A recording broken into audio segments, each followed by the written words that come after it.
Sore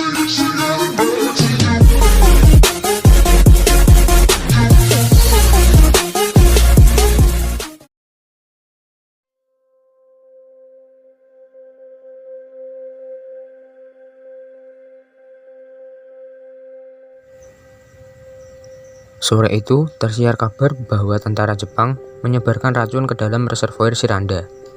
Reservoir sendiri menurut Kamus Besar Bahasa Indonesia adalah waduk atau tempat buatan yang dipergunakan untuk menyimpan cadangan air. Padahal, reservoir Shiranda pada saat itu merupakan cadangan air satu-satunya di kota Semarang. Sebagai kepala Rumah Sakit Purusara, Dr. Karyadi berniat memastikan kabar tersebut. Rumah Sakit Purusara didirikan pada zaman penjajahan Belanda dengan nama Central Buskirlik Ziekenhuis atau CBZ. Kemudian pada zaman penjajahan Jepang berganti nama menjadi Rumah Sakit Purusara atau Pusat Rumah Sakit Rakyat.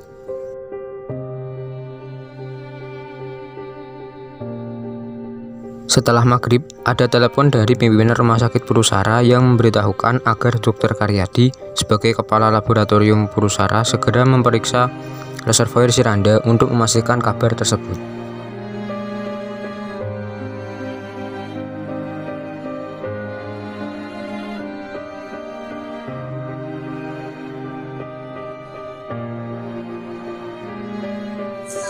Dr. Karyadi kemudian dengan cepat memutuskan harus segera pergi ke sana. Suasana sangat berbahaya karena tentara Jepang telah melakukan serangan di beberapa tempat, termasuk di jalan menuju ke reservoir Shiranda. Istri Dr. Karyadi yaitu Dr. Gigi Swenarti mencoba mencegah suaminya pergi mengingat keadaannya sangat genting itu. Namun Dr. Karyadi berpendapat lain. Ia harus menyelidiki kebenaran desas-desus itu karena menyangkut nyawa ribuan warga Semarang. Akhirnya Dr. Gigi Swenarti tidak bisa berbuat apa-apa.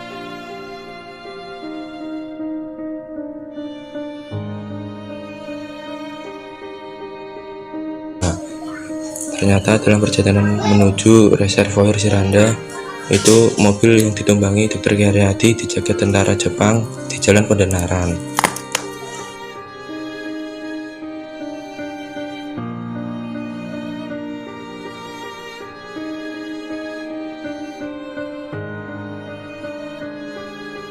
Bersama tentara pelajar yang menyopiri mobil yang ditumpanginya, Dr. Karyadi ditembak secara keji. Ia sempat dibawa ke rumah sakit sekitar pukul 12 malam. Ketika tiba di kamar bedah, keadaannya sudah sangat gawat. Nyawa dokter muda itu tidak dapat diselamatkan. Ia gugur dalam usia 40 tahun. Hal inilah yang menyebabkan kemarahan rakyat tidak dapat terbendung dan meletuslah pertempuran 5 hari di Semarang yang terjadi pada tanggal 15 sampai 19 Oktober 1945.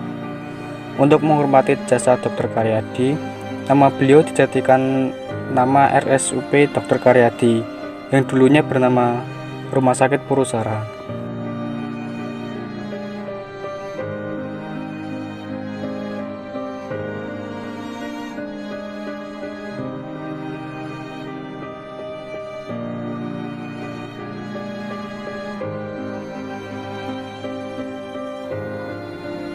Tugu Muda adalah sebuah monumen yang dibuat untuk mengenang jasa-jasa para pahlawan yang telah gugur dalam pertempuran 5 hari di Semarang.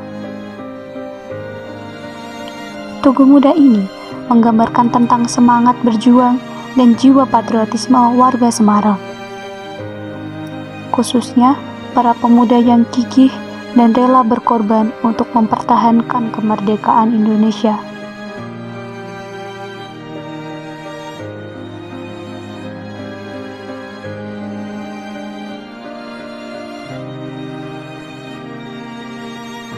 Peletakan batu pertama dilakukan pada tanggal 28 Oktober 1945 yang dilakukan oleh Mr. Wongsonegoro yang pada saat itu menjabat sebagai Gubernur Jawa Tengah.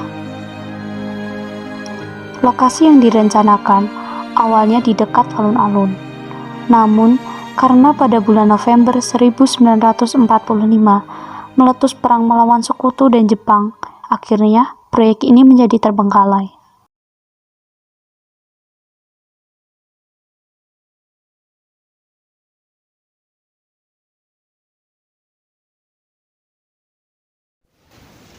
Kemudian, tahun 1949 oleh Badan Koordinasi Pemuda Indonesia atau BKPI, diprakarsai ide pembangunan Tugu kembali.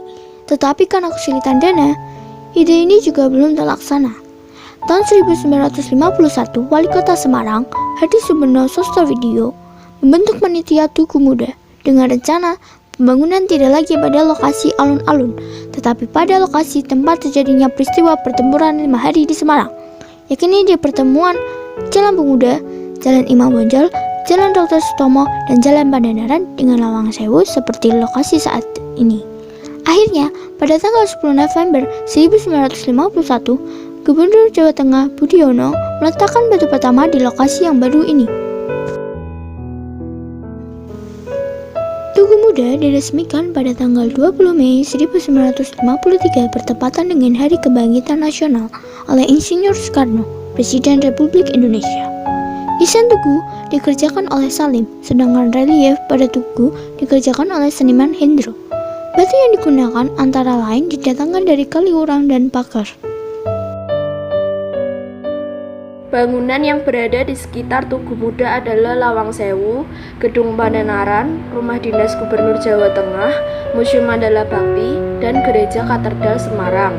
Tugu Muda berada di sebuah bundaran bertemunya jalan-jalan besar di Semarang, yaitu Jalan Pemuda, Jalan Pandanaran, Jalan Imam Bonjol, dan Jalan MGR, dan sebuah jalan kecil yang berada di sebelah Pasar Bulu, yaitu Jalan Hos Cokro Aminoto.